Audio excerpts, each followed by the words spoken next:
Brittany. I'm the Director for Student and Recent Graduate Programs. I work here in the Alumni Relations Office, and we are just kicking off our first Bold Bridge to Community event. This will be an event that happens every single semester, different topics, different places, different spaces, but this is our first one, so we're really excited to welcome Mountain America Credit Union, our Alumni Association's title sponsor, as well as the Hoyt Group, to kind of share with you some tips and tricks about the home buying process. There'll be plenty of time for questions at the end, so please know that whether it's in a group or afterwards individually, these folks will stick around to answer your questions. So with that, thanks for coming, and I'll turn it over to you. Sweet. This is kind of scary. I'm not really much of a public speaker, so we'll have to figure out as we go along. My name's Elliot. I am the broker owner of the Hoyt Group. We'll get more into it in a second. This is Dusty. Dusty. Hey guys, thanks for having us. What do you do? What's that? What do you do? I just think we're gonna go with our best judgment today, try to act like we know what we're talking about. Excited to see you. Long time no see. I didn't get to say hi to you before this. Cool. Do you guys want to kind of intro yourselves? I'm Matt McRoberts. I'm with Mountain America in the mortgage department. I'm Jake Dennison. I'm an LO. I'm here in Boise, and I work for him. So, is that changing behind me? I can't see. So just full disclosure, I put this together not that long ago, and we didn't really test the technology that well, so hopefully it works out. This is a little bit different to most presentations or things that you've probably done. We want this to be as interactive as possible, so I'm going to encourage you to be on your phone. So if you have your phones with you right now, do me a favor and scan that. I'll give you guys a minute here. Scan it and log in and connect or whatever.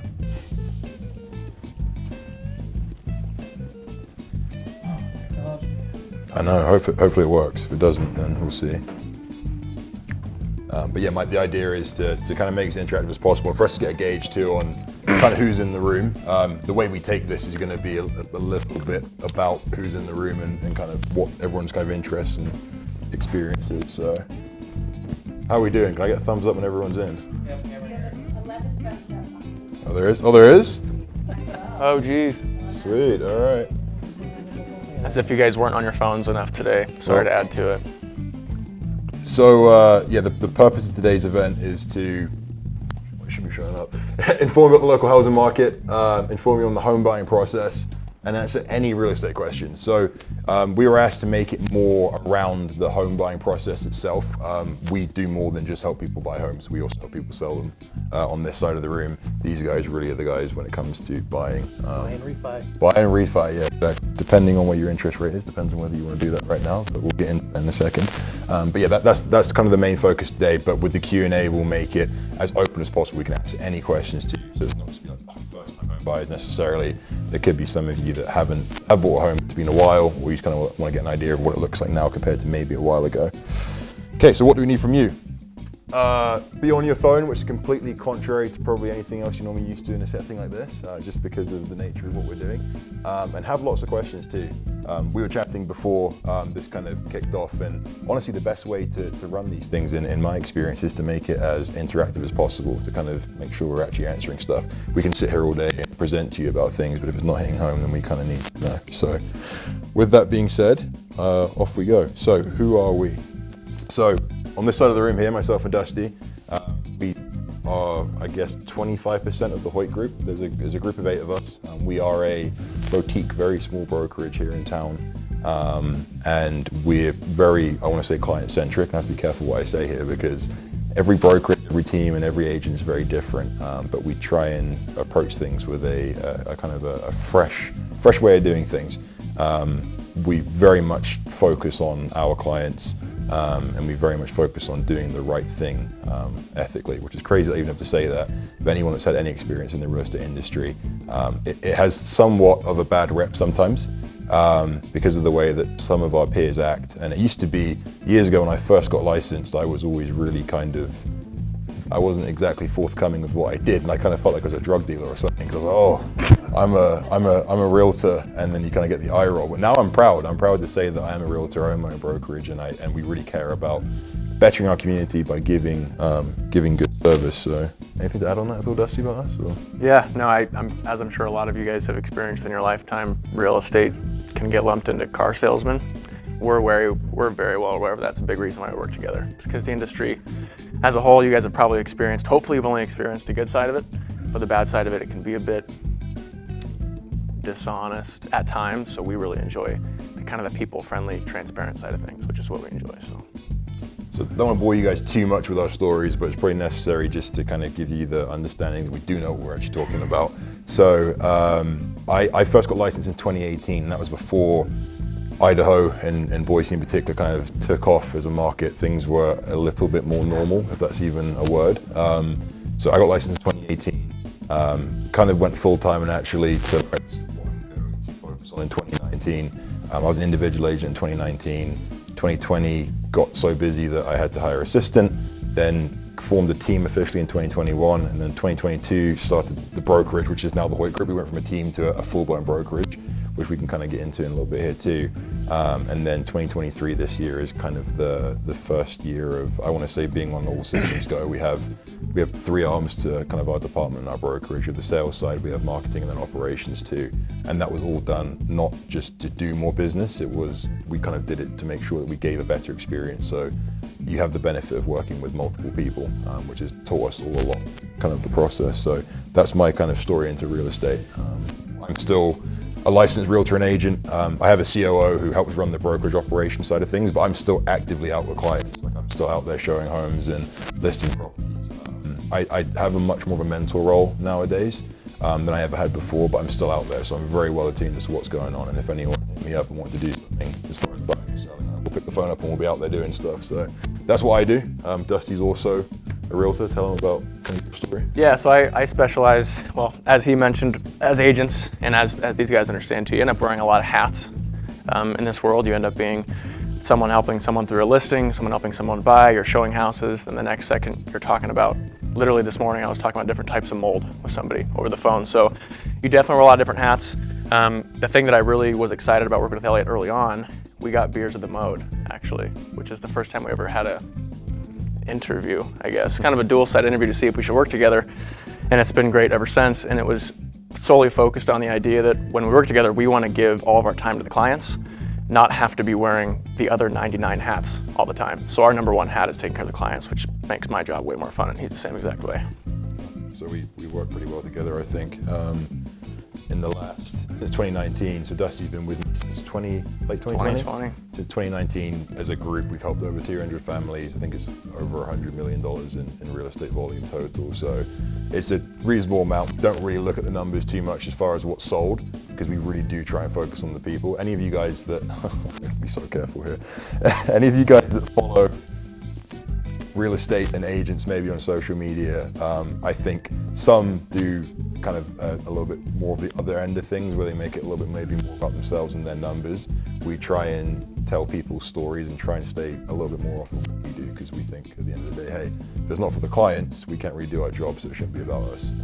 So that's us. And then, so way back in the day, if you recognize those faces, all 3 of us actually in real estate. So the guy on the far right, Sam McCaskill, who I played with at Boise State, I was about to get into, he's with TOK and commercial. That was me in the middle, and then that's Dusty on the right there. As a freshman, I think. Yeah. I was a sophomore at the time. So that was the 2014 Fiesta Bowl. I played football at Boise State too, for those of you that don't know me, which is kind of how we ended up being asked to do this. We do care a lot about the school still. So yeah, that's kind of why we're here. That was us back in the day. So you can tell we're quite old now. So moving on to the real estate side now, that's kind of, we're probably enough about us in general. This is one of my favorite quotes, one of our favorite quotes, and this is what makes real estate in general very different to any other investment. So this is a quote from Frank as well. Real estate cannot be lost or stolen, nor can it be carried away. Purchased with common sense, paid for in full, and managed with reasonable care is about the safest investment in the world. Now, Nick Duncan in the front row might have some other things to say about that, because he's in other investments maybe, as his job, but it is true for the most part. Real estate's a very unique type of investment. We're really approaching it today more than anything from the kind of the premise that you're buying a home to live in, but it really is true. Real estate is probably one of the most stable and predictable investments you can make. There's, I think, twice in the last 50 years has real estate dipped significantly below the previous year's pricings. So you kind of know, hey, year to year there's going to be appreciation. We can get more into that as we go along, but that's one of my favorite quotes that kind of helps people understand this is what you're dealing with. It's very different to buying a stock. Okay, so this is our multiple choice. It should come up on your phones right now. So we just want to get an idea of what, in the room at least, what everyone is between a renter and a homeowner. Again, we're not hard selling anyone here. We're not saying, hey, you need to work with us and buy and sell a home. We just want to understand kind of what the makeup of the room is here. So we got, so far, 9 homeowners and 5 renters at the moment. Okay, that's a little bit closer to the homeowner side than I was thinking it would be, but sweet, all right, cool. And for those of you that are renters, or those of you that are homeowners, interested to get a gauge if you'd be interested in buying a property in the next however many months or years. That also includes investment properties too, because if there's those of you that own a primary residence, it's kind of nice to know, hey, have you considered looking at the investment properties too?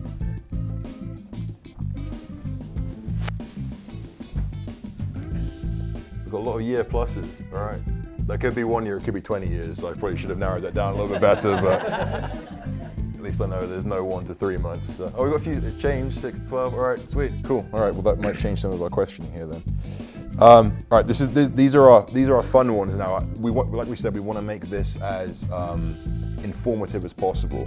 So we want you guys to guess what the average days on market was in Ada County in March 2022. We pulled this data from Boise Regional Realtors. This is March 2022. We're doing a year snapshot in time.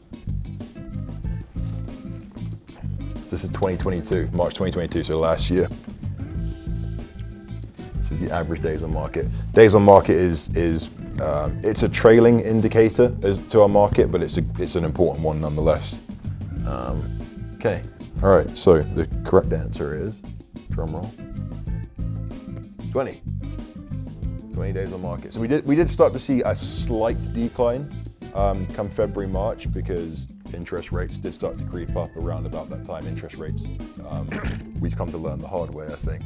On both sides of the room here, interest rates do dictate a lot of buyers and sellers, for that fact, decision making. If you bought a property and you have a low interest rate, that affects you as much as a buyer trying to buy something, because you're probably a little bit less likely, I think, to want to buy something if you've kind of been locked into lower interest rate. There's psychological reasons behind that, but yeah, that was 2022 last year. All right, so this year, can we have a guess at what the average days on market was in Ada County for March 2023? That's last month. Couldn't get April, obviously, because April's not done yet, so. Average, not median, right? Yeah, this is average, not median. It's a pretty even spread. So it is 72. So we went from 20 days on market this time last year to 72. So that's triple the increase. What's interesting though is we actually use months of supply. Months of supply is, let me make sure I explain this right. I'm used to explain it on a high level. Months of supply is basically how long it would take for our market to absorb all the inventory. So all the properties that are listed right now today, how many months, if nothing else is listed in between today and that period of time, for them to all be absorbed? It would be actually 1.6 months. 1.6 months as of current data. So it's hard to explain it in a concise way, but an even market would actually be closer to like 4 to 6 months of supply. So even though days on market is all the way up at 72, which is a lot more than we saw last year, we actually only have 1.7 months of supply, which means inventory is still historically low. There just aren't as many buyers too. So we still haven't quite found this kind of equilibrium yet in our market of what is normal. There's still a lot of teeter-tottering. The leading indicators aren't necessarily following the trailing indicators. The leading indicator is the months of supply. The trailing indicator, generally speaking, is days on market. So they're not quite aligned yet. So we're still trying to figure out where the stability is in our market. And something that skews the days on market too, I know a lot of folks, agents and in particular, can get obsessed with this, but even buyers who are looking into the market, they get obsessed with price per square foot, for example. They get obsessed with days on market. When you're looking at average days on market versus median days on market, as you guys remember in stats in junior year, things get super skewed by the one seller who insists their house is worth $1 million, even though it's right next door and it's 900 square feet.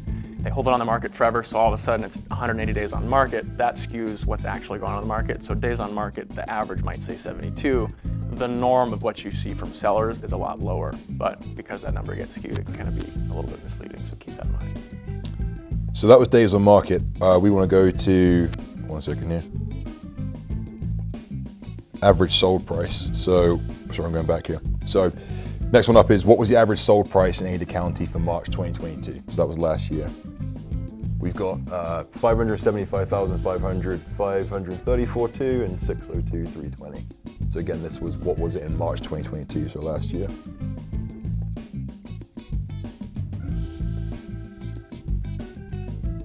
We got, we're pretty split between 575.5 and 554.2. Okay, so the correct answer is 575.5. So that actually wasn't the peak. The peak was in May. We were at just over 600 in May, but obviously, like I said, we want to do a year snapshot in time, so we took March. So even though interest rates were increasing slightly in March of last year, it's still, the prices still continued to tick up. But 575 was last year. So obviously 2022 was 575.5. So next we want to do 2023. So any guesses at what the average sold price was last month?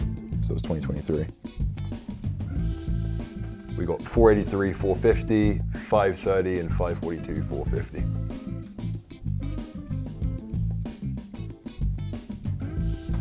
Okay, so correct answer is 483, 450. So that's a pretty, I mean, again, this is a snapshot in time, month, year over year, but that's quite a big decrease. That's 97,000, I think, which is almost 15%. Now, that's 1 month. If I was to extrapolate that data and do it over the entire 12 months, it would be a little bit closer, it'd be close to like 10 to 9%. But property values in Ada County, generally speaking, based on sold price, are down anywhere you look from 8 to as much as 15%, which is quite a big decrease. What's interesting though, is we were chatting about this again when we first came in the room here before we kicked off, because interest rates have increased quite a high amount since last year.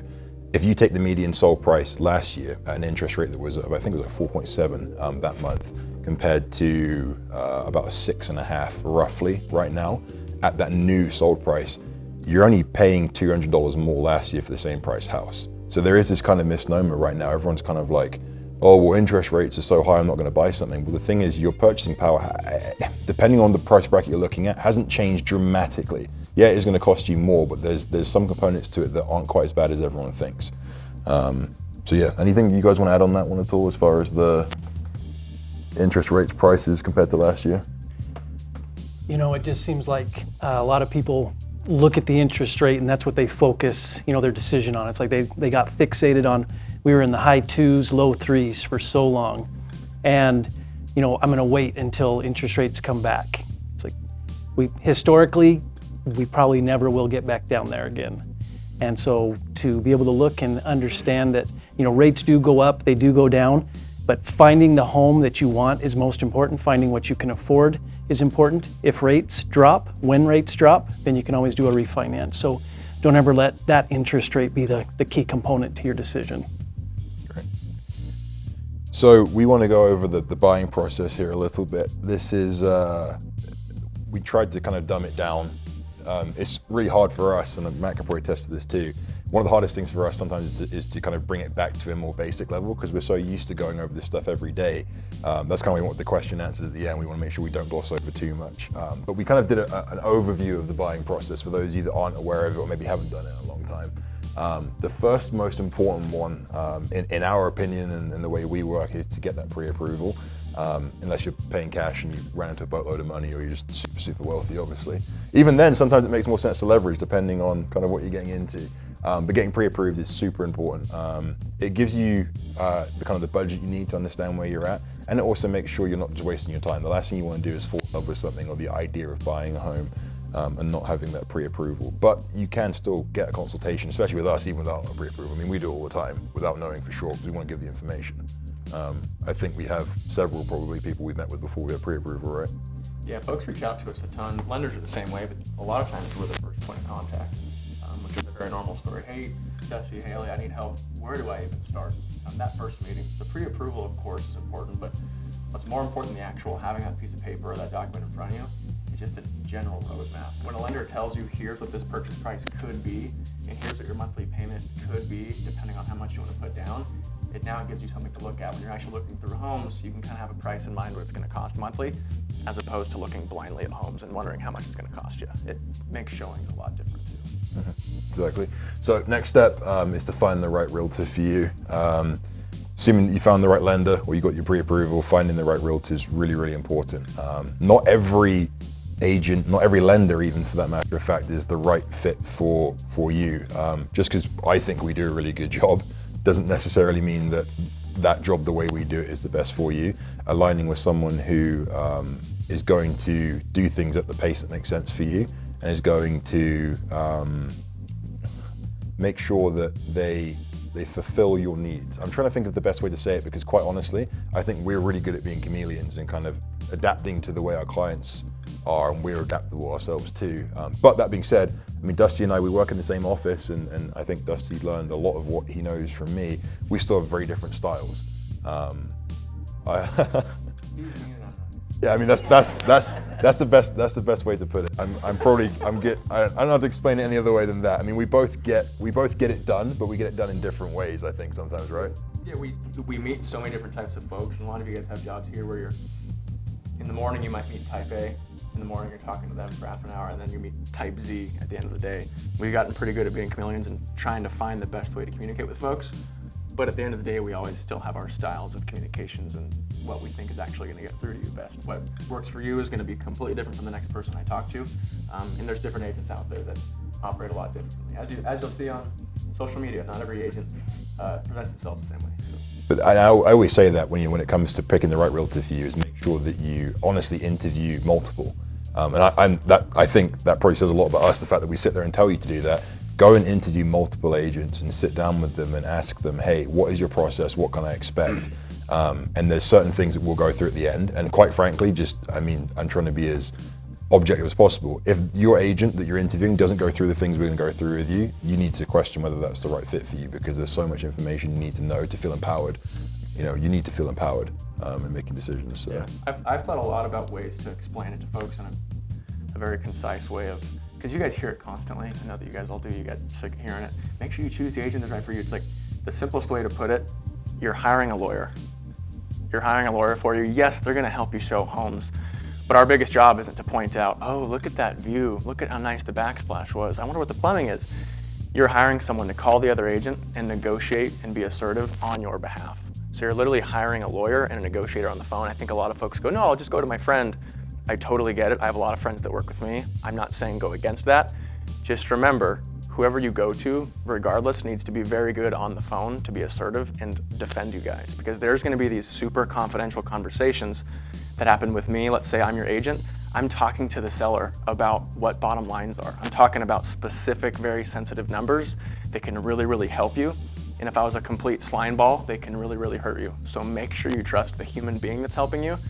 Not just their experience, of course that matters, but make sure you trust who's actually defending you on your behalf, because they're having these very intimate conversations that I think some folks don't always focus on. Yeah, that's a big point. We've all been new agents and new loan officers and at a certain point in our careers, but we did see a massive influx of people that got licensed in the last probably 2 or 3 years, because frankly, no matter how bad of a job you did, and sometimes clients wouldn't even see that you did a bad job, but no matter how bad of a job you did, you were getting paid as an agent, which created a whole new reel of problems, because you have people out here that weren't necessarily acting in the best interest. That's not to say that someone that's got licensed or your best friend or whatever isn't a good agent. Just make sure you do your due diligence and interview to make sure you're getting the representation and the so-called deal you deserve. Yeah. Yeah, well, kid, and I don't mean to beat a dead horse, but when I find out, it hasn't happened with my friends, thankfully, but when I find out, even close acquaintances, they'll tell me what they got their house for, and they say, oh, well, we got a great deal on it. This was a recent conversation. We got a great deal on it. We got it $10,000 less than asking. And I said, oh, perfect. Well, what was the house worth? And the buyer said, well, it was worth $500. We got it for $490. I said, oh, how did you know it was worth $500? They said, well, that's what they listed it at. And I said, oh, well, did your agent, when you bought it, show it?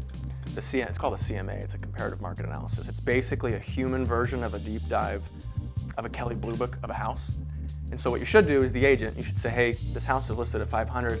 It's a range of anywhere from $460 to $480 of what I can prove this house is worth. But if the agent doesn't send that, and you get a deal at $490, which is hilarious because the house could have been listed at $450. So just keep in mind of that. Some of you guys have already had great experiences in real estate. Some of you guys probably had bad.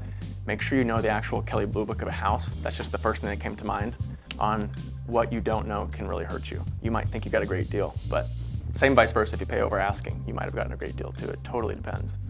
One of our favorite points we make to clients when we have our consultations, and we do, and we'll get to this again, but one of our favorite points you make is a list price is either a seller's starting bid or their dream, as far as the number they're going to get.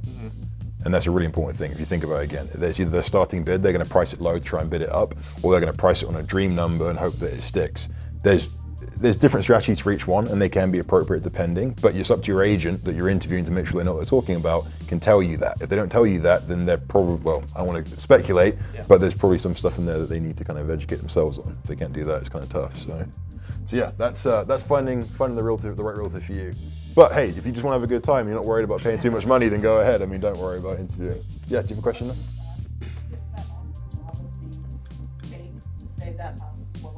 So yeah. The appraisal.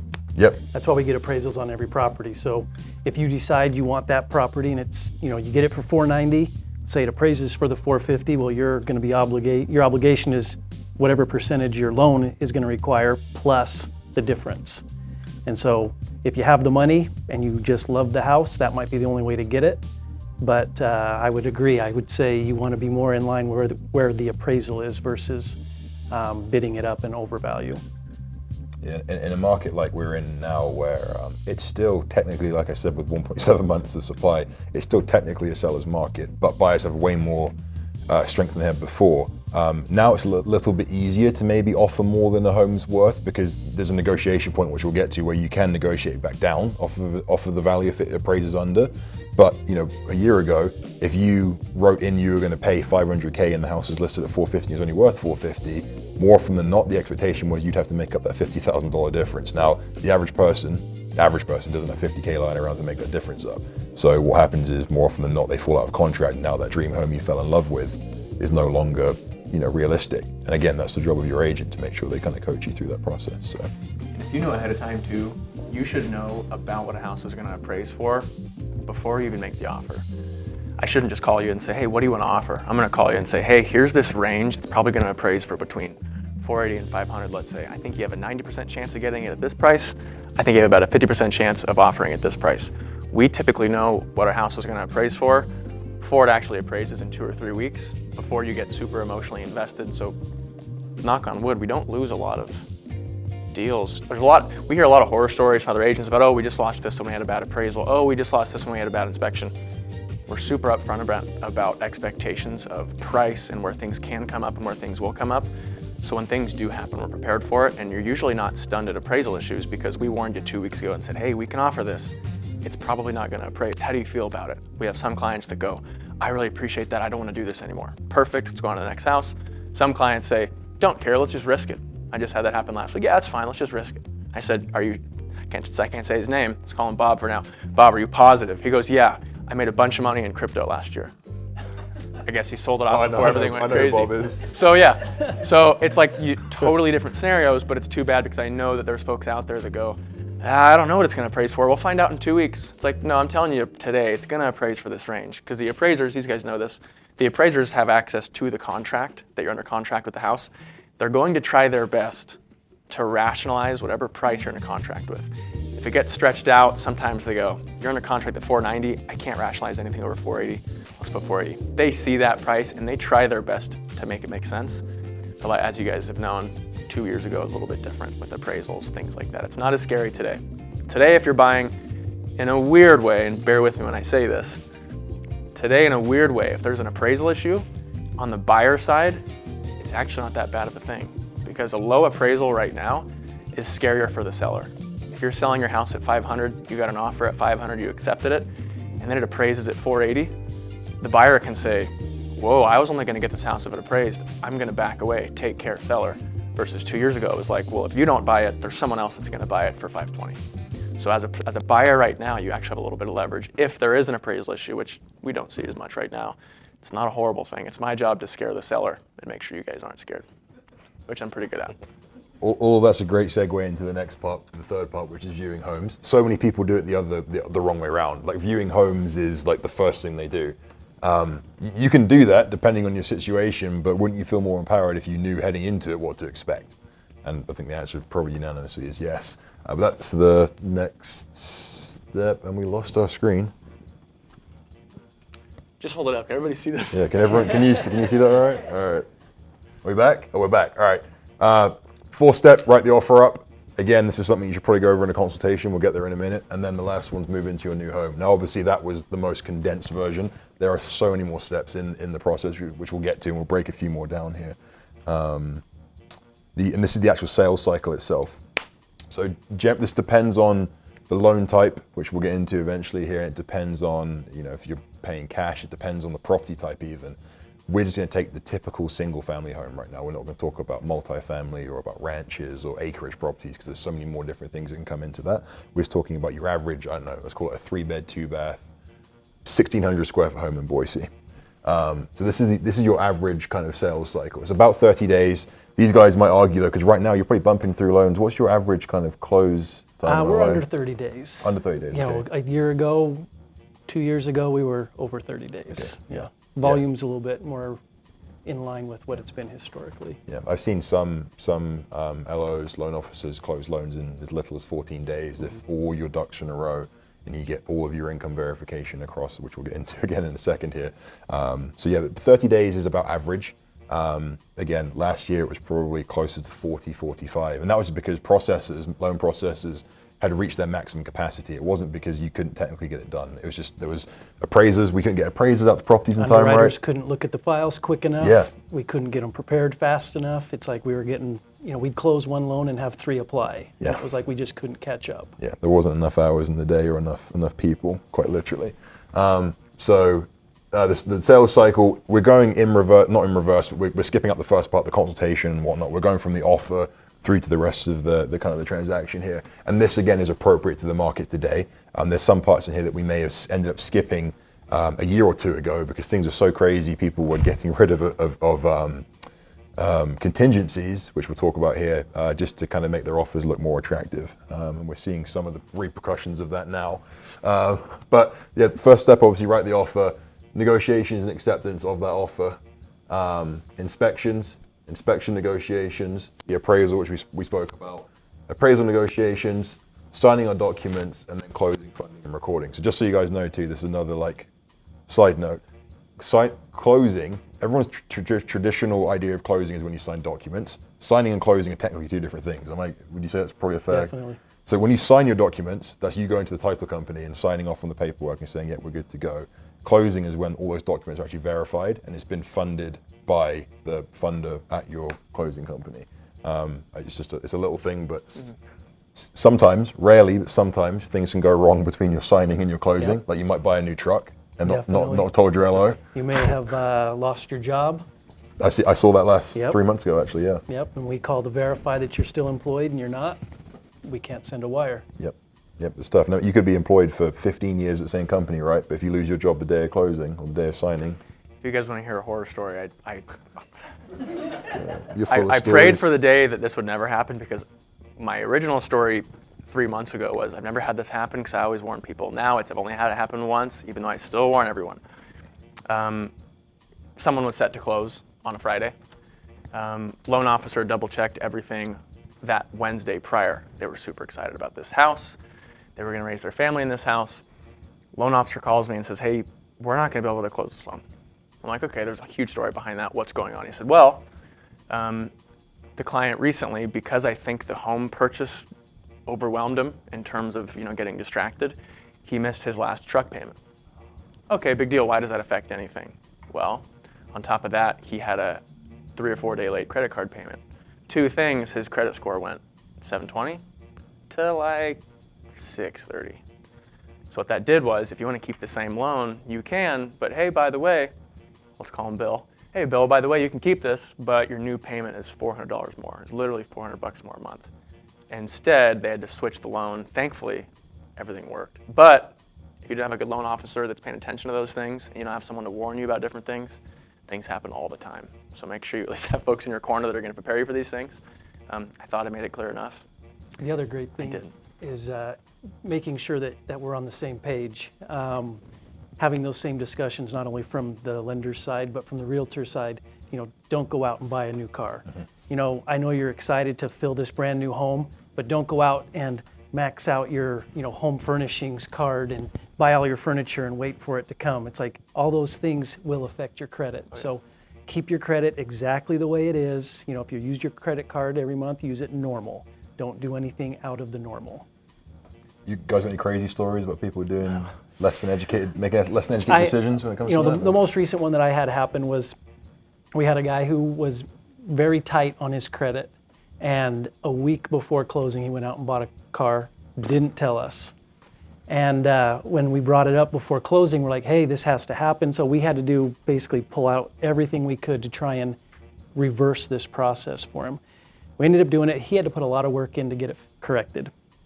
And then to get it closed, and then to get a negative review about it, having it be our fault that it was so stressful at the very end of the process. I was like, oh my goodness. He just wanted to get a new serious? car. He just wanted to get a new car to post on his we had Instagram. a great conversation at the beginning of the loan saying keep everything the same, and then to have that happen was really disappointing. That's tough. So this is a great time, I think, to kind of bring you guys in to talk about that pre-approval process. So the next thing that we're going to go over on our side of the room is the actual buyer consultation at the Hoyt Group and how we do things that I'd like to think maybe other people do, but maybe not as much. But part of our buyer consultation and what makes it more effective is when you come pre-approved. So can we talk a little bit about that? What do you need to start that process from someone? That's a great question. We have the motto for Mountain America is we help members define and achieve their financial dreams. And so the first thing we want to do is make sure that we have conversations and understand exactly what your goals are. Is it a long-term home? Is it your first-time home? Is it an investment home? It's like we want to make sure that we are seeing what you want and helping you help us understand where you want to go. Knowing that we do full everything at the credit union. We do all services, and so when we look at your credit, we're going to be looking through and trying to see what things might be negative. Things that maybe you have credit cards that if you pay them down to a certain percentage of usage, it's going to increase your credit score. We're going to try and give you the best advice to not only get you the highest and best credit score, but also to direct you to which product is going to be most advantageous for you. And depending on where you are, first-time home buyer, second-time home buyer investment, it's going to be different products. And so having those conversations to be able to understand where you are going are huge for us. Getting you to do the application and then getting us documentation. That's usually the part that takes the most time is, once we get the application in, we look at your credit, then we're going to need, 2 months of pay stubs. We're going to need, W-2s for the last 2 years. We're going to need to see, asset statements. We're going to really need to see everything that you have, because sometimes there's red flags that might come up in these documentation. Believe it or not, I've had people apply online and say, I make $6,000 a month. But when I look at their pay stubs, you don't. You make less than that.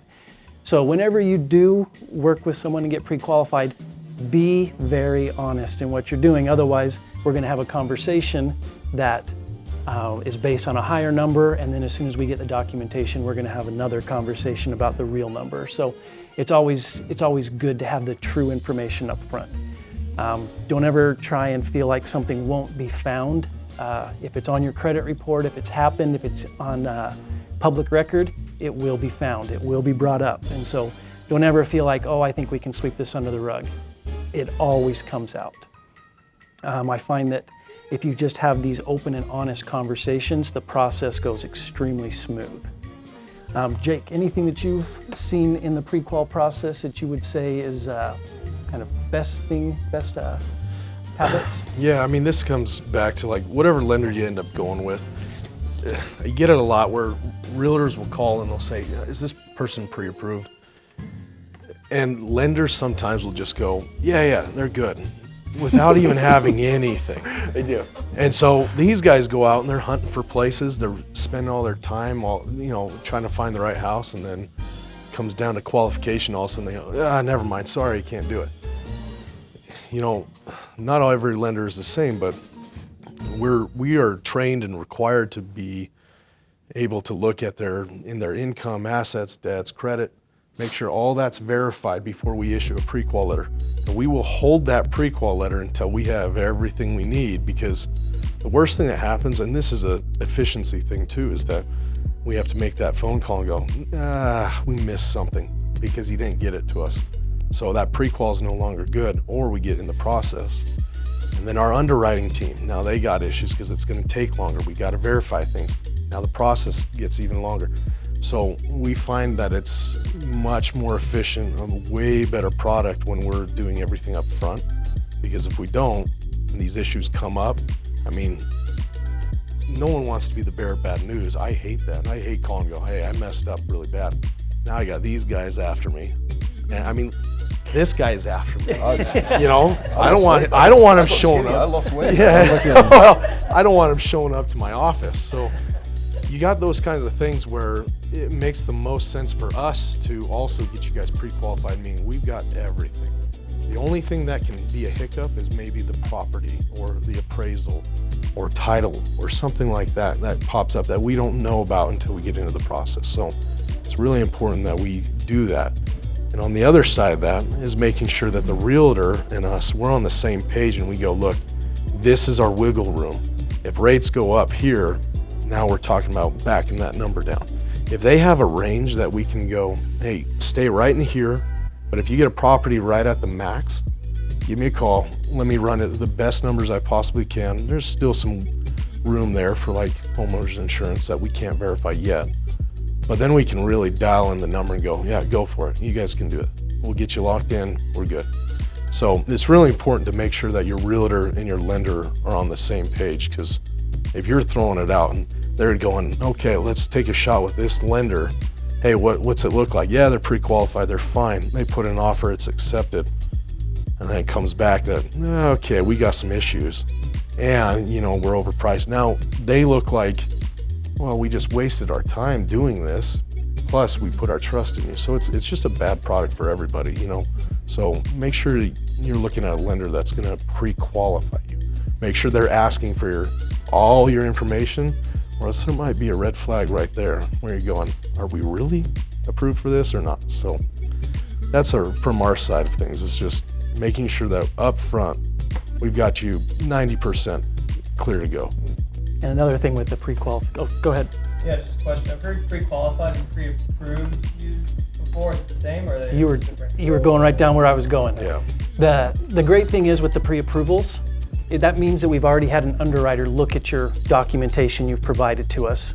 And when you're like a business owner, if you get commission income, if there's anything that's not W-2 straightforward with your income, getting a pre-approval letter really is valuable, because now you know an underwriter's already looked at it, they know exactly what my income is, and we can do our job correctly. And that gives them a lot more power too, to be able to say, I've got a pre-approval, knowing an underwriter's already approved your income.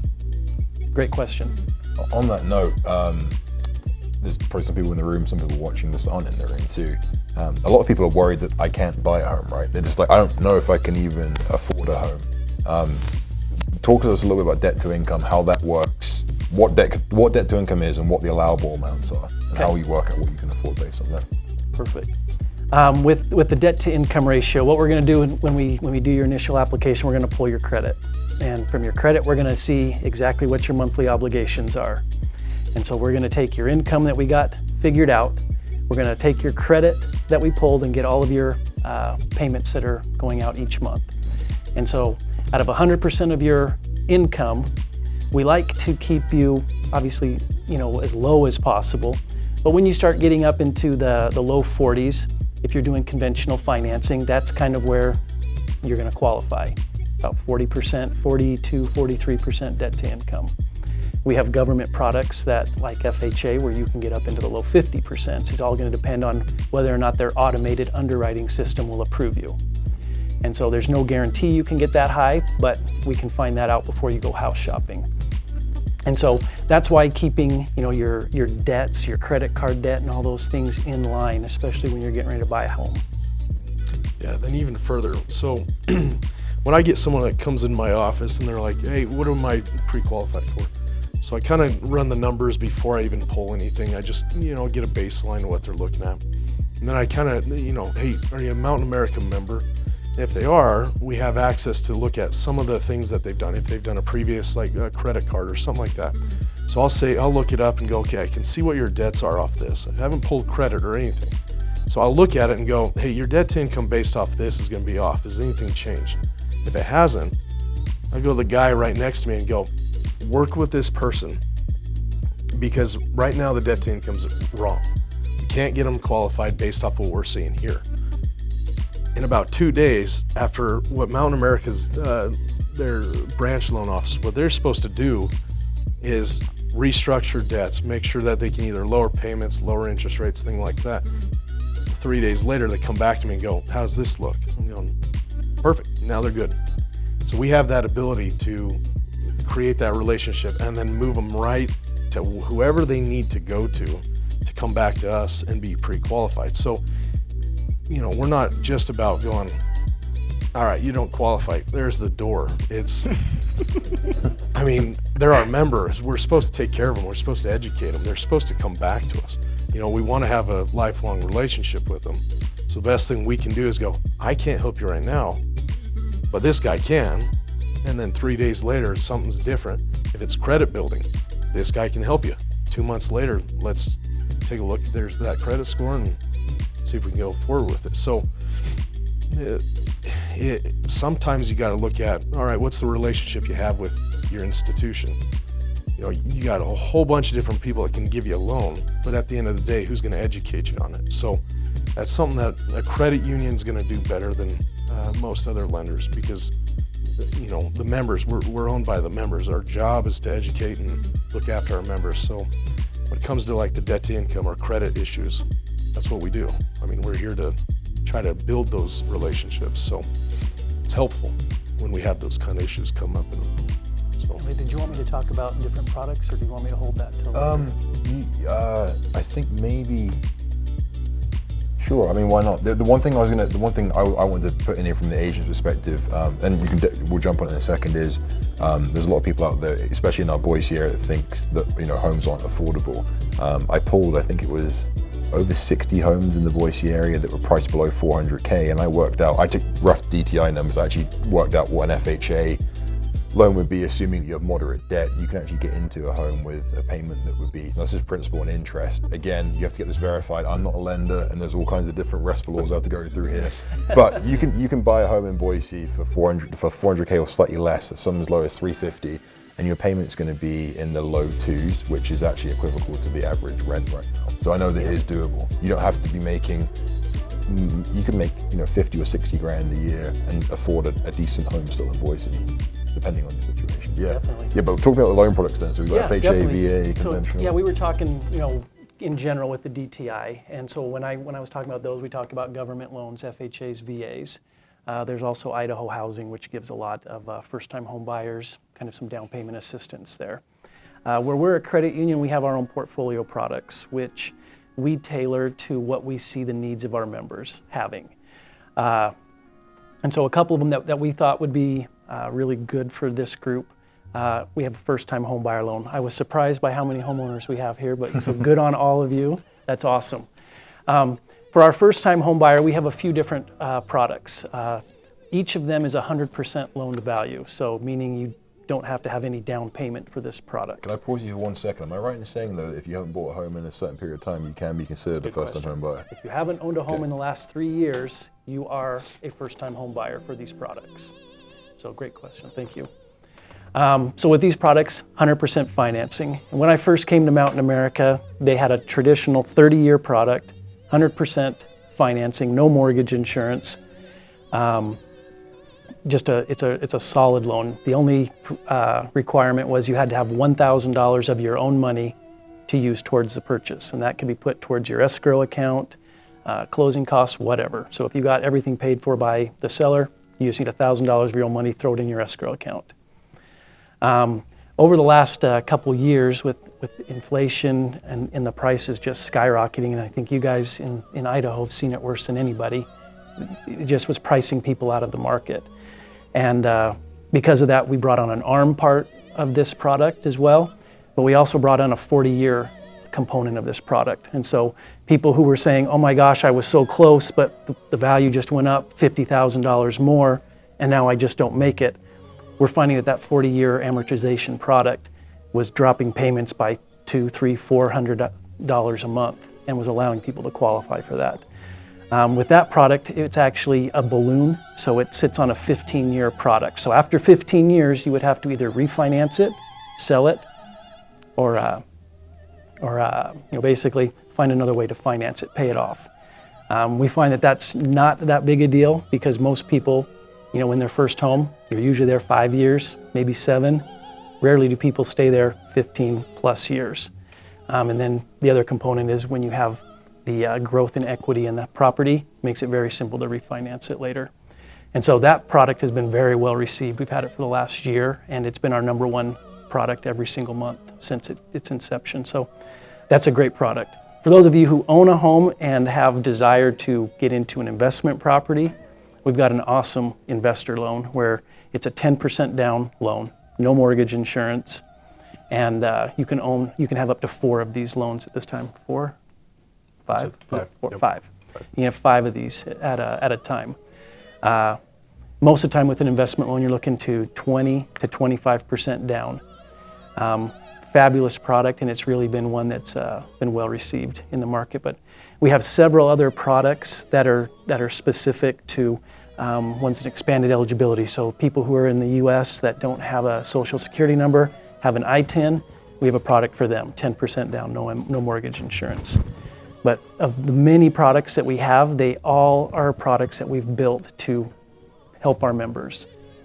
And so if you ever feel like, oh my gosh, I don't have enough down payment, it's a first-time home buyer, reach out and let's see where you're at. If your DTIs aren't in line, we can at least give you a roadmap, but those products are there. And so always reach out to see what's available to you. Great. So, great. Segues into this perfectly. So you got your pre-approval. We're just going to assume that you went and saw these fellas and everything's good. The next step really should be a buyer consultation. It really shouldn't be going out there and just looking at homes.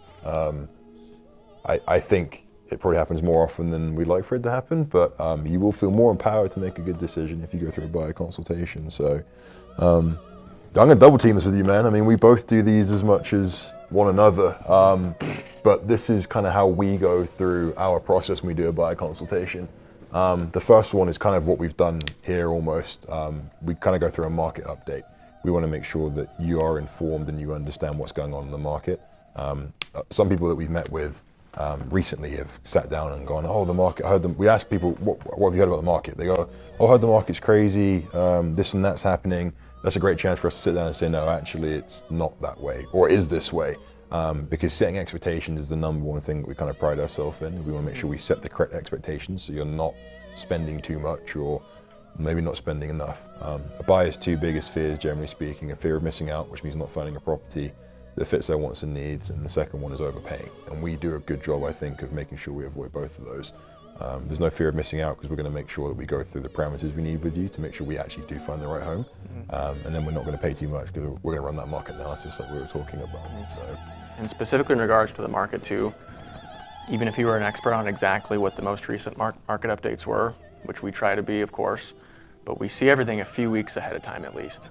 So when you guys have a market report that comes out, from all the March data, for example, I remember when all that data was getting put in about all those February and January houses. So agents, if they're doing a lot of deals and they're helping a lot of people consistently, they'll know what the market is like within that month, and especially that week, and you can get ahead of things versus someone, if you did a couple deals a year, you don't have a huge fine-tuned key on the market, and you're just going off of stats versus, no, that was last month, here's what we're seeing. I mean, this year, for example, January was weird, it was slow, it was freezing outside, everyone's depressed, seasonal depression, everything's way down, and then all of a sudden, February, March came, and it started heating up, and everyone's sending me these market reports from January, December saying, no, things are super slow.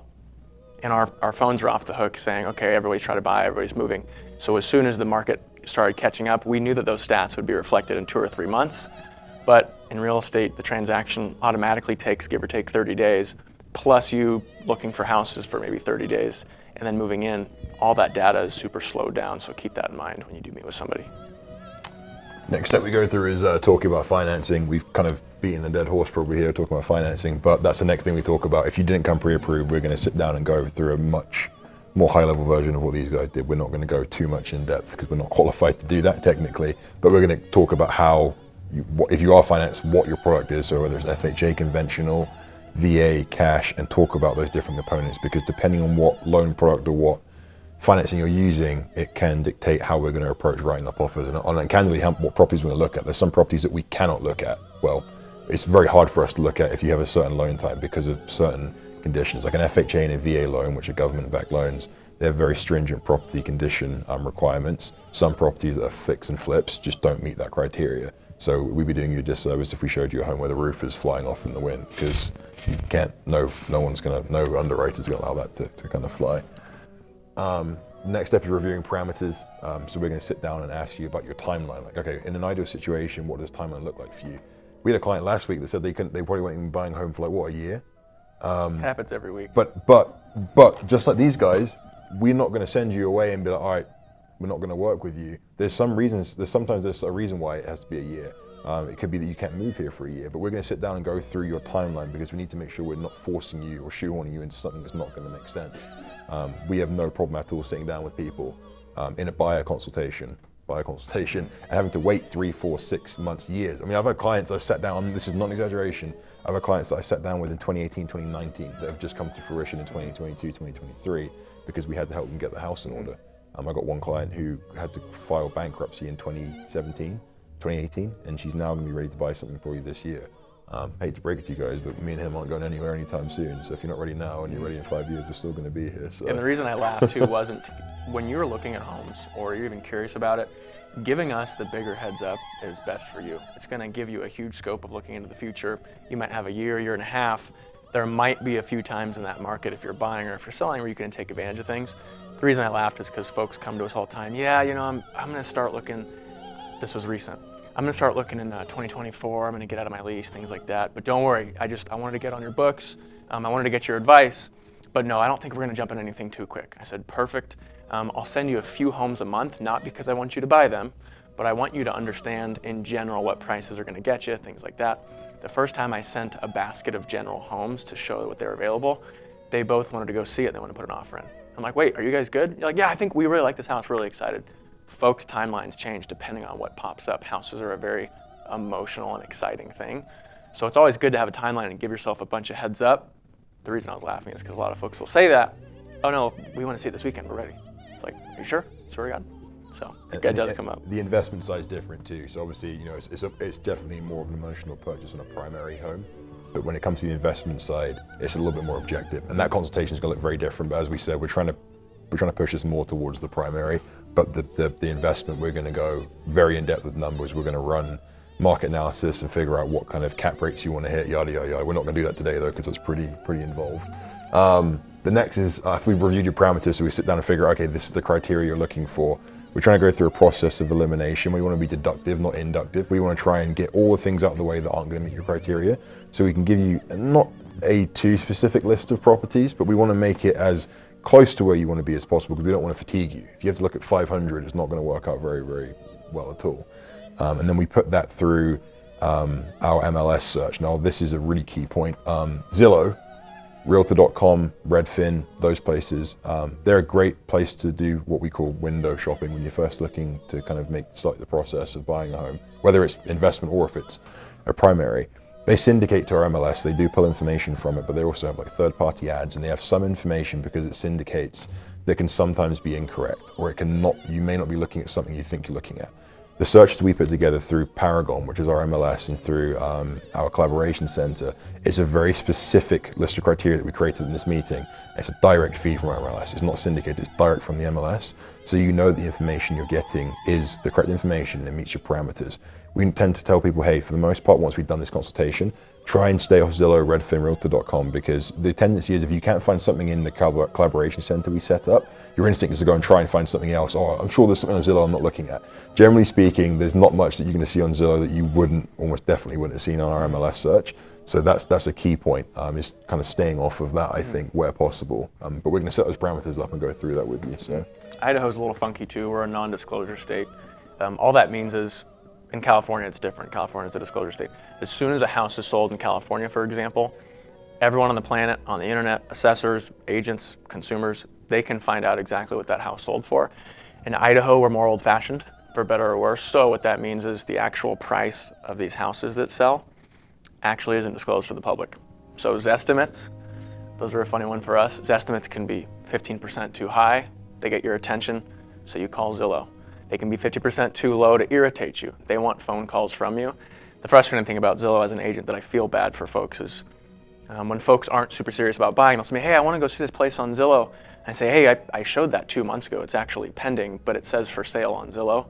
So things can be a bit delayed, and then they don't have access to prices. So they base all their data on what houses are listed as, that garage sale, orange sticker tag.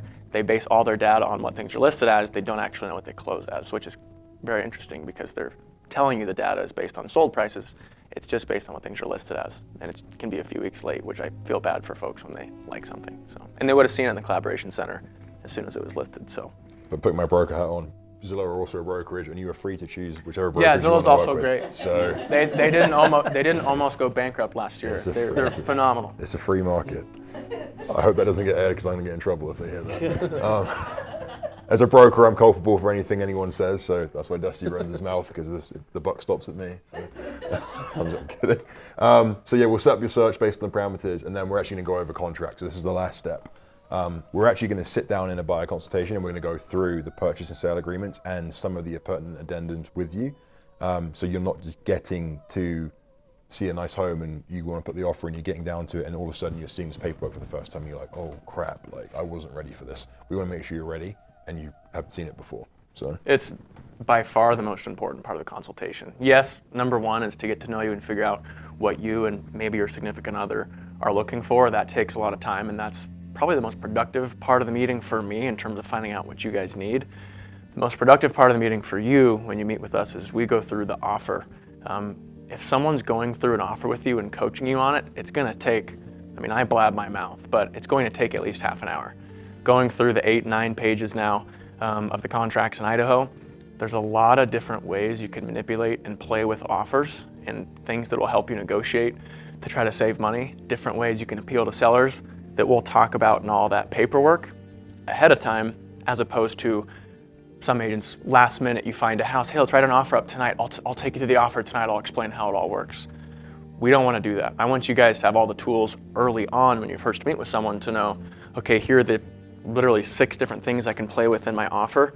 Here's kind of the leeway and ways I can take advantage of this seller, which is our job to basically help you take advantage of a seller. We're going to take you through all the ways in the contract, and you haven't even written an offer yet. But when you do see a house 3 weeks later, you go, okay, what all can we play with on this one? I talk to the agent, we get back to you, and we actually put together a full offer as opposed to just adjusting price. It's not always price that gets a house, which I think a lot of folks automatically think they're gonna die in that hill of, I just didn't offer enough. It's like, well, there's a lot of offers that get accepted where we're not even in the top 3. There was a house in Caldwell about 1.5 years ago. These folks reached out to me. Summary version of the story is they had 21 offers on it, and we were the 21st offer. And there was 8 offers that were higher than us, and there was multiple cash offers. We offered lower, but we had a few other contingencies that looked really good to the seller. They appeared really, really good to the seller, but they helped protect my buyers at the same time, and they still accepted that. We were 20 grand lower than the best offer in terms of price, but a lot of agents don't play with anything besides price, which is too bad because what feels good on my side of things, I'm a buyer specialist. What feels good on my side of things is when someone closes on their house, I send them a list of prices in the area of what other houses are going for, and 9 times out of 10, they got a great deal. And that's the reason we've done well, is because people actually save money, and I can sleep at night because I go, I'm not even selling anything. I literally just get to help folks save money. So yeah, get off my soapbox for a sec, but yeah, that's a big thing for me. That communication point is massive too, that a lot of agents don't pick up the phone. I'm not saying that, it's every agent, but I deal a lot with listings. Probably more listings than I tend to deal with buyers. So I'm on the other end of that spectrum. And more often than not, I don't have the data in front of me, but I can anecdotally say, more often than not, if I receive multiple offers on a property, which does still happen, we have had it still, I know the market has cooled slightly, we do still get it occasionally. More often than not, the agent or agents that make more of an effort to contact me and try and work out what is a win-win and actually pick up the phone, more often than not, their clients end up getting the home. Not because I'm biased, at the end of the day, my seller has to make that decision, but the agent took the time to try and figure out a way to make it work. I had to relay it to my client, my seller, and my seller's, oh, they actually spoke to you and this is their story and this makes sense. Okay, cool, we're good to go. So you want to make sure that your agent at your buyer consultation educates you on the different ways you can do things, because if they're educating you on what they can do, that means they're probably talking to the listing agent about what you could be doing too. It's kind of the buyer consultation with your agent is kind of their time to almost brag in a way. Hey, these are all the different ways you can kind of do things. So Exactly. Yeah, when you're hiring an agent, they're the ones that are talking to the agent. It's when you're a listing agent, I've been on both sides of this, and you're talking to the listing agent, or your listing agent talking to the buyer's agent, you're choosing your coworker for the next 30 to sometimes 90 days. They want to work with someone who's super transparent, that's talking on the phone, that's being honest, that's being super cooperative. I need the listing agent, if I'm calling him and I didn't know him, I need, okay, look, I have a 3-minute phone call with this listing agent, and his name's Elliot. I need to impress him in a matter of 3 minutes to seem like I'm the most cooperative, educated, best agent in the world. That way when we do get an offer accepted, when I am asking for things that are negotiating for you or you who are my buyers, he needs to go, well, you know what, Dusty's been extremely educated and cooperative so far. This crazy thing he's asking for, it must be cooperation. It must be perfect. So when we ask for a big credit on an inspection, there's 2 agents that get along, and your ability to get a deal as the buyer goes way up with your agent because they can actually talk on the phone and explain things as opposed to operate 9 to 5, so to speak. So I'm going to shoehorn this in. So we open up the Q&A here in a second. We'll do some closing stuff. If any of you guys need to leave during that, please grab one of those bags. There's a little gift in there for all of you. It's somewhat decent, I think. So, but yeah, that's kind of our side of stuff. There's so much more to this, and we're more than happy for you guys to kind of ask questions. You can raise your hand if you've got one you want to think of. You can type it in on your phone. That's what that Q&A is there for right now. Again, we're not here to sell anything to you guys. Neither really Matt or Jake, I don't think. We're here as a resource. Both mine and Dusty's contact information is in that bag, along with a guide. There's a Yeti mug in there too, actually, so you probably should grab it because they're not cheap. We're here as a resource. If you have questions after this too, feel free to reach out to us. You can follow us on social media, follow our brokerage. We like to think that we give value to people even if they're not going to use us, because at the end of the day, our mission is to make this industry better, whether it's us or someone else. So even if you go and work with your friend, at least you learn something from us today that might empower you to make a good kind of decision with it. But yeah, both our cards are in there. You can hit us up wherever you have question-wise. We're more than happy to help. But we're not first and foremost here to sell anything at all. We're here to just be a resource. We love Boise State. We're very grateful for the opportunity. But yeah, any questions you guys have for myself and Dusty, Matt and Jake, raise your hands, type them in, whatever you want to do. So yeah. So I know of a real estate agent that took great pride in the fact of getting the homeowners to actually get to live in that house basically rent-free for 6-7 months, whatever it is. Is that still kind of like the ongoing practice with the market is? So are you talking about like a rent-back situation where the seller stays in the home for a period? Okay. So yeah, about 2 years, 18 months ago, a year ago, that was quite common. That buyers would allow or would offer the chance for a seller to live in the home for X amount of weeks or sometimes months before they need to vacate. So what would happen is the buyer would legally close on the home and buy it. It's in their name, and the seller is now going to live in there for an extended period of time and then move out. There was 2 reasons why that was helpful. First one was because it was so competitive. The sellers were worried that they couldn't find a replacement in that period of time.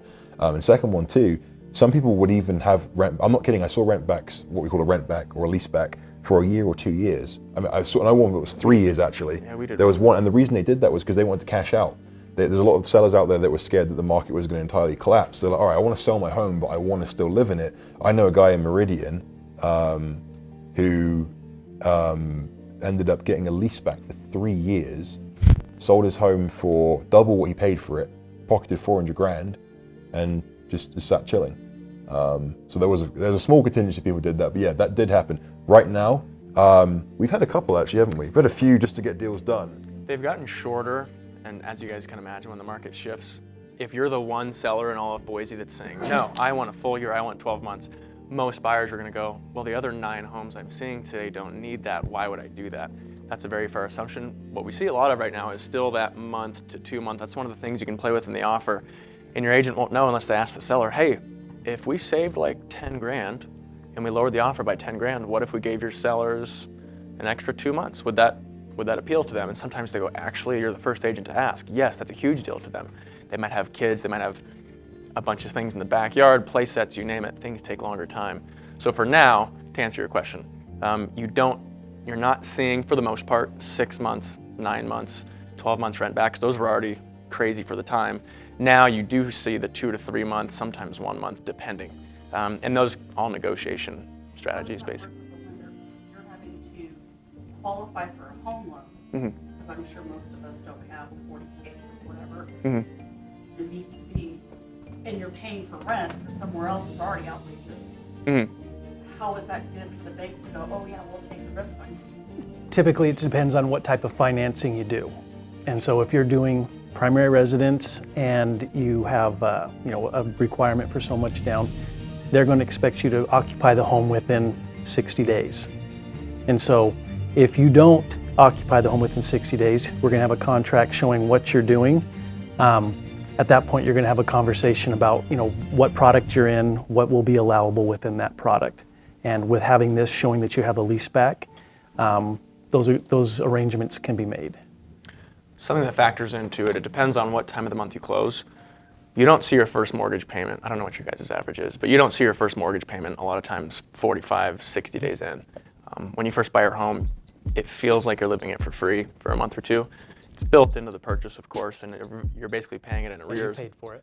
Exactly, but when you're giving a 30-day, It just doesn't feel like it though. yeah, it's all emotional. It's like a lot of folks will pay their last month. This just happened. They'll pay their last month rent because they're letting the seller live there, but they're not paying a mortgage and rent because they're giving the seller 30 days. By the time they move into the house, they have their first payment in 2 weeks, something like that. So it totally depends on the time of month you close. But On that note too, one of the nice things for a lot of people that are first-time home buyers, or at least are going from renting to buying a home, a lot of people are like, oh, my lease is up in 60 days time or 30 days time, I need to wait until then. Well, the thing is, it takes 30 days when you're in escrow to actually close, and then you have about a 45-day cushion. So you can actually be as much as sometimes 3 months away from your lease maturing, and you can actually buy the home and still, yes, you can be paying for a property you're renting and not in, but you don't have a double payment is what you're trying to avoid. And I've explained that to multiple people before, and that has been the difference between them buying a home or not, because most people don't have another extra $2,000 a month to throw at that. So yeah, that's one thing people, it's a seldom known thing. You actually, you can have a buffer there where you can kind of segue them over. So. yeah, and two things on that too. The worst case scenario, they always told me when I was getting into this 4 years ago, like, hey, don't get emotionally invested in your clients. I realized after 75, I don't even know how many people, I get emotionally invested every single time. Because if I'm helping you do a massive, massive financial purchase and it's something that's gonna affect your life literally every day, of course I wanna be objective, but I have to put myself in your shoes. If you come to me and you say, hey, my lease is up in a month, I wanna go buy a house. I say, are they evicting you in a month? Like, are they putting it on the market? Are they getting a new tenant? Yeah. Okay, well now you have a timeline of you need to buy a house the next month, you have to rush. Now I have to help you because your standards naturally are gonna drop a little bit because you have to rush to buy a house versus, hey Dusty, my lease is up in 6 months, how should we go about this?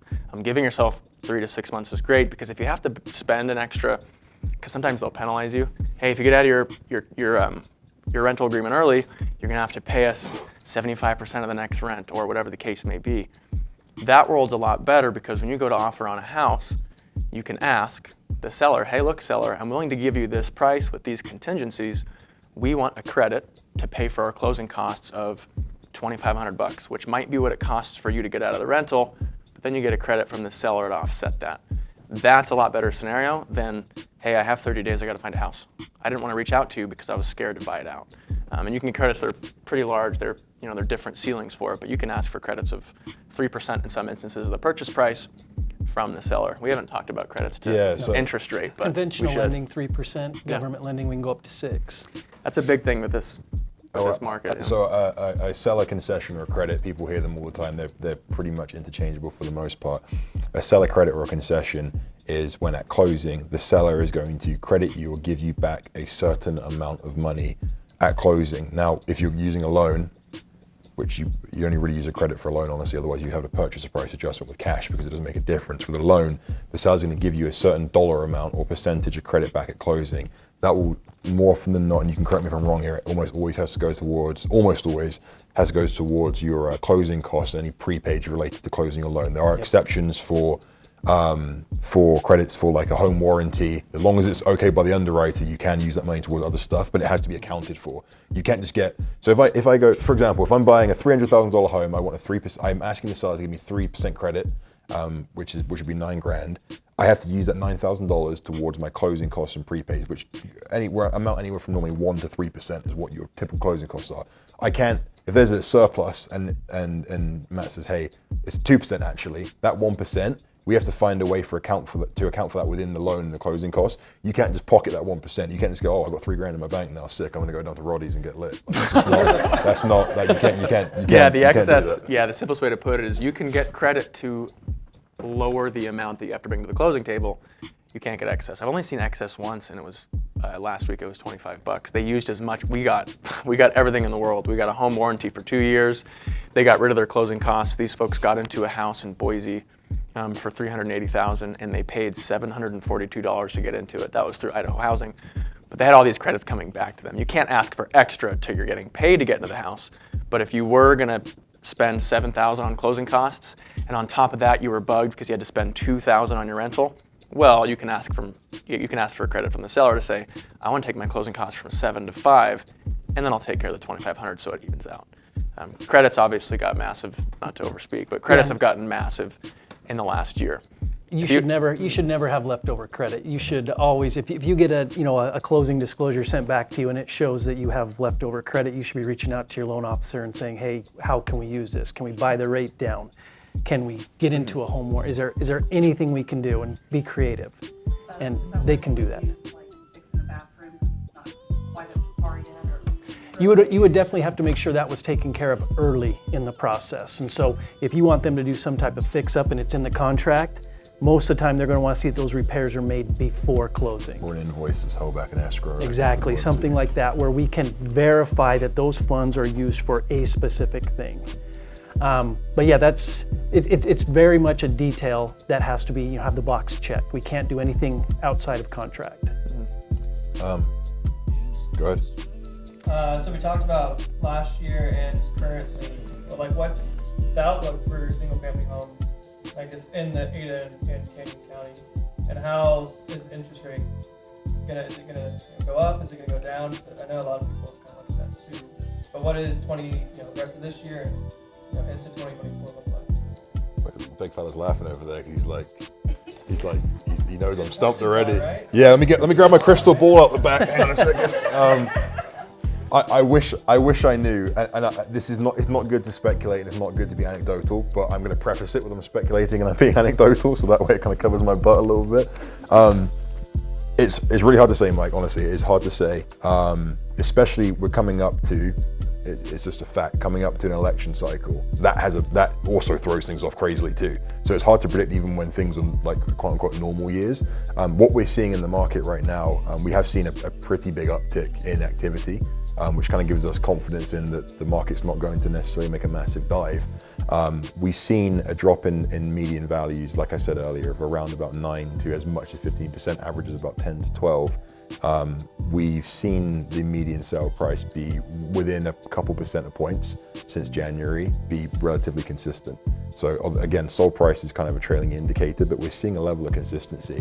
If I'm predicting anything, I think that we're going to continue to probably see low inventory. I'm not seeing anywhere near as many listings and going on as many listings appointments as I normally probably would be this time of year. I think we'll continue to see low inventory. If interest rates stay somewhat stable and we stay in that low 6, mid 6 kind of price point or interest rate, and that continues to be consistent, that will give more buyer confidence, because people are scared that the interest rate is going to creep up massively, or they're waiting for it to come down. If they see consistency, even if that 6% is higher than the 3% or 4% they're used to, if they see consistency, that gives them enough confidence to make decisions. I think, if I'm predicting, we spoke about this, I think in a newsletter we did a month ago, I think we'll see a continued uptick, probably, relatively speaking, over the next couple months.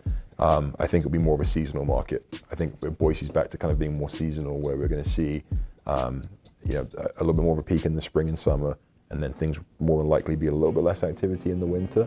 I think we're kind of back to normal, if anything. Days on market, though, I think we went over that earlier, 72 days on market. I am surprised by that one, because 72 seems really high based on the activity we're seeing now, because again, the days on market is a trailing indicator. If we're looking at the front end right now, 72 seems high with the pace and the way things are moving, right? I mean, yeah, it's tough. I mean, I showed a house on Friday at 4 p.m.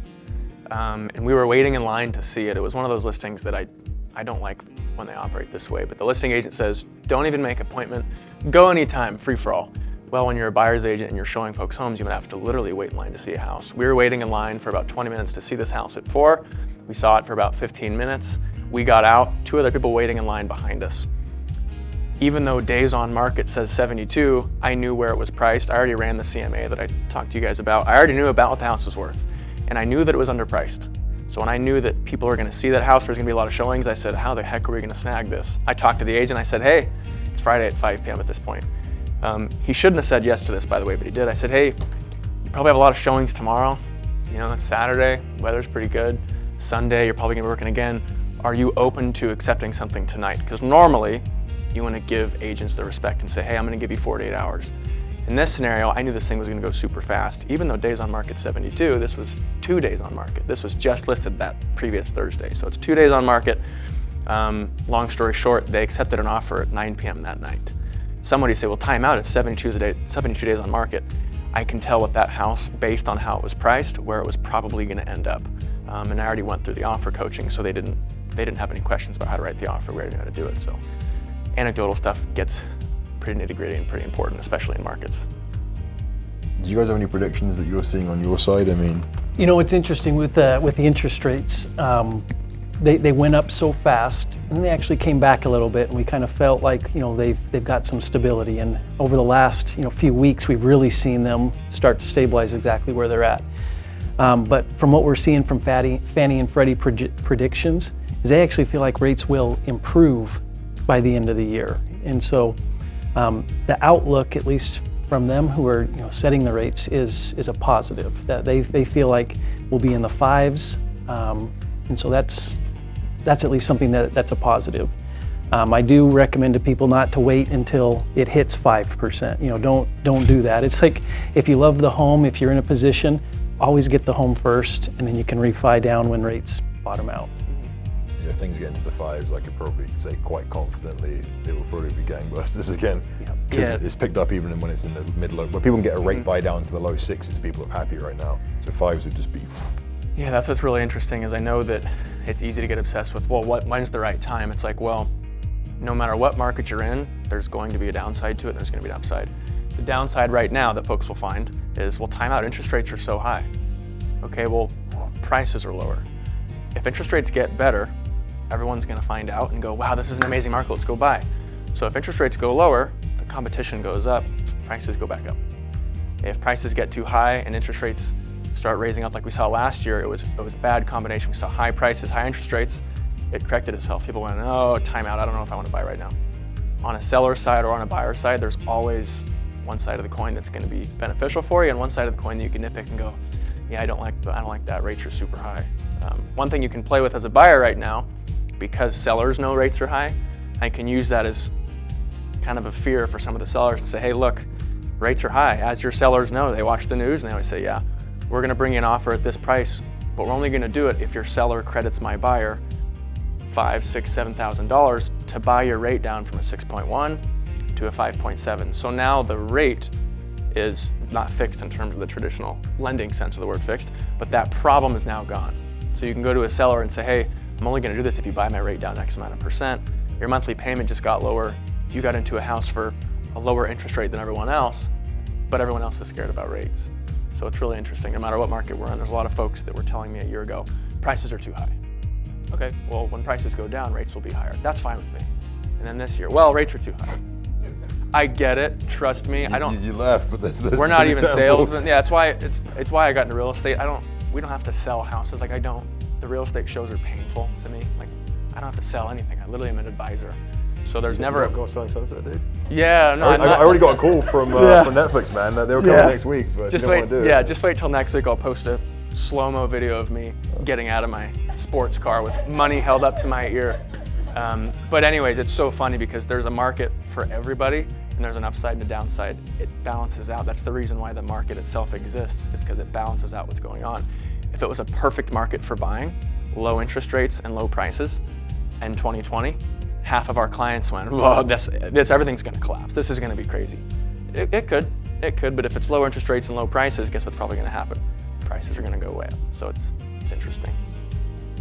How are we doing on time, Sydney? I know we're coming up to the... Just at 7:30. I just want to make sure that we give time to ask individual questions, because I know sometimes the group questions they're great, but I'm sure you're all sitting here like, I have a specific question and I don't want to necessarily take up the time of the group.